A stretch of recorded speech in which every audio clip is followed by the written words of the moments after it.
Halo Sky Lover, jumpa lagi bersama saya Robby di channel Skyland Interior. Bagaimana kabar teman-teman Sky Lover? Semoga selalu baik dimanapun berada. Oke, kali ini kita akan membahas tentang persoalan tidur ya.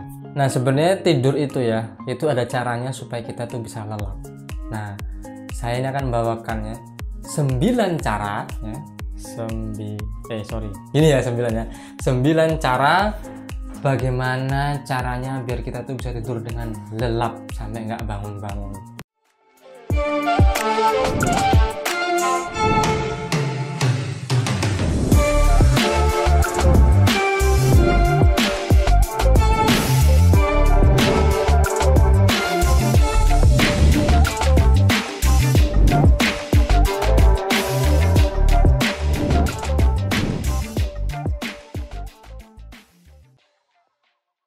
Tips nomor 1 ya, hindarilah kerja di atas kasur.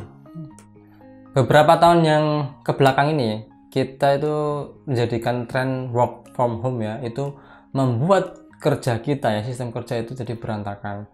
Yang biasanya di meja, akhirnya di mana-mana kita bekerja, entah di dapur, di kamar mandi ya, di ruang tamu, sampai pada akhirnya di ruang tidur tuh, di kasur. Nah, tren ini ke bawah sampai sekarang. Kalau teman-teman terpaksanya ya masih ada kerjaan di dalam rumah, usahakanlah kerja di atas meja pakai kursi. Jadi suasana itu suasana office.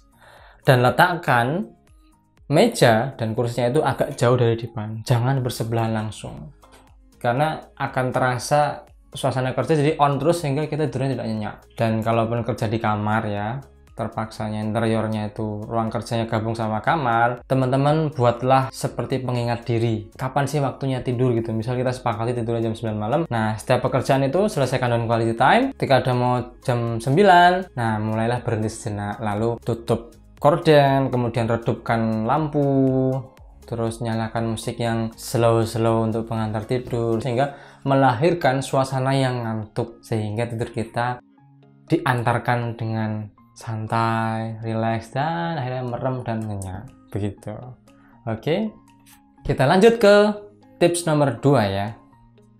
Pertimbangkan teman-teman untuk menambahkan semacam spray atau pelapis di depannya, di kasurnya. Nah, kalau kita itu beli ini ya, selimut atau bed cover, itu biasanya yang kita pertimbangkan apa? Desainnya, warnanya, kesesuaian dengan kasurnya ya kan. Kita lupa satu hal, bahwasannya fungsional itu sendiri. Nah, apalagi kalau kita tidurnya itu bersama pasangan ya, satu kasur sama pasangan. Nah, kita penting untuk menambahkan selimut satu lagi ditaruh di bawahnya. Tujuannya apa? Untuk jaga-jaga kalau ternyata pasangan kita itu tidurnya suka nendang-nendang, suka smackdown ya kan, mimpi tidur jogging ya lah, nendang ke sana kemari, sehingga kita kedinginan tuh kan, kena AC terus kedinginan, akhirnya kita bangun yang belum waktunya. Kita bangun jam 12, jam 1 kan, langsung bangun, berat, terus tidur lagi, kedinginan, terus jalan ke lemari ngambil selimut lagi kan. Nah, kalau kita punya double ya, jadi kita satu dipakai berdua ini di atas, kemudian di bawahnya kita masih ada lagi tuh. Nah, kemudian pasangan kita nendang-nendang tuh, lepas tuh kan. Nah, kita ambil lagi di bawahnya, set, ya aman tidurnya, jadi nyenyak. Oke, pakailah korden yang blackout ya, bukan Blackpink ya. Blackpink in your area. Pilihan korden terbaik untuk tidurmu makin nyenyak ya, yaitu gunakanlah korden yang blackout. Why?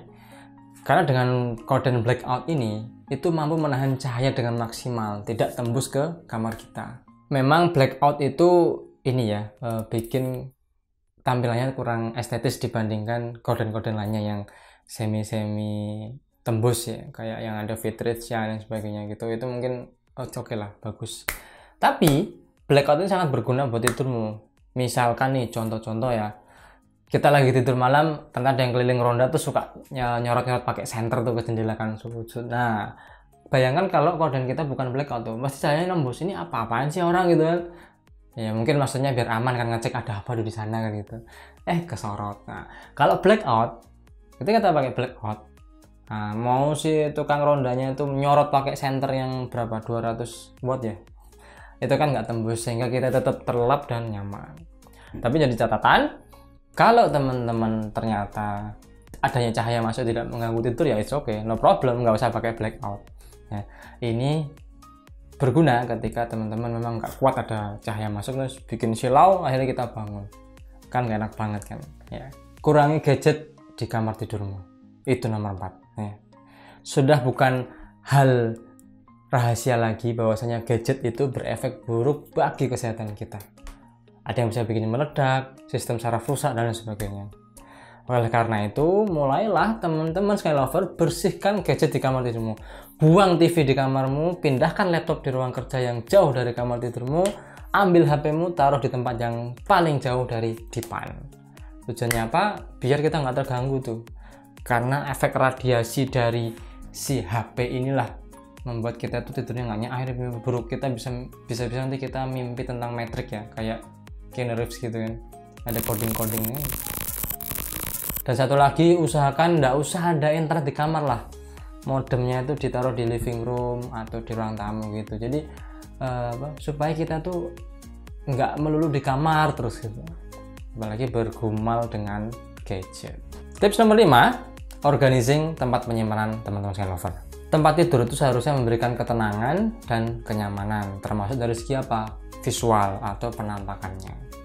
Kalau teman-teman Skylover di area tidurnya ada penyimpanan yang berantakan, buku di mana-mana, buku bercampur dengan sepatu, sepatu bercampur dengan topi, topi bercampur dengan lampu, lampu bercampur dengan panci, itu serasa tidak enak dalam pandangan. Sehingga apa? Ketika kita tidur, kita melihat itu di hadapan seperti itu nggak nyaman sekali. Maka ditatalah dengan baik sehingga memberikan efek yang tenang dan relaksasi. Ini berlaku bagi teman-teman yang tidak suka dengan berantakan. Tapi kalau teman-teman nggak ada masalah dengan tidur di tempat yang berantakan, nah itu oke, silakan aja berantakan. Yang penting apa? Ada colokan buat charger HP.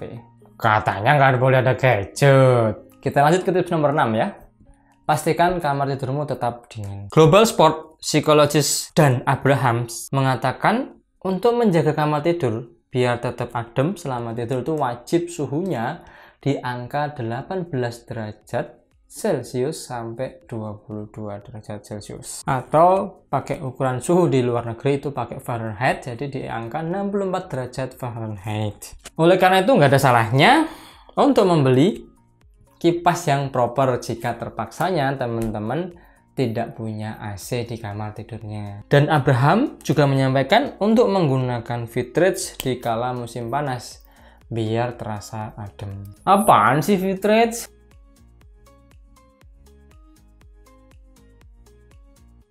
Tips nomor 7 ya, gunakan karpet tebal kalau terpaksa teman-teman menggunakan lantai kayu. Kita lanjut bersama ini ya, Mr. Dan Abraham. Beliau masih mengatakan lagi nih, kebisingan itu memang sumber dari ketidaknyenyakan dalam tidur kita. Makanya Dan Abraham ini memberikan ide ya, gambaran, mulailah dari treatment lantainya. Jika teman-teman Skylover lantainya kayu ya.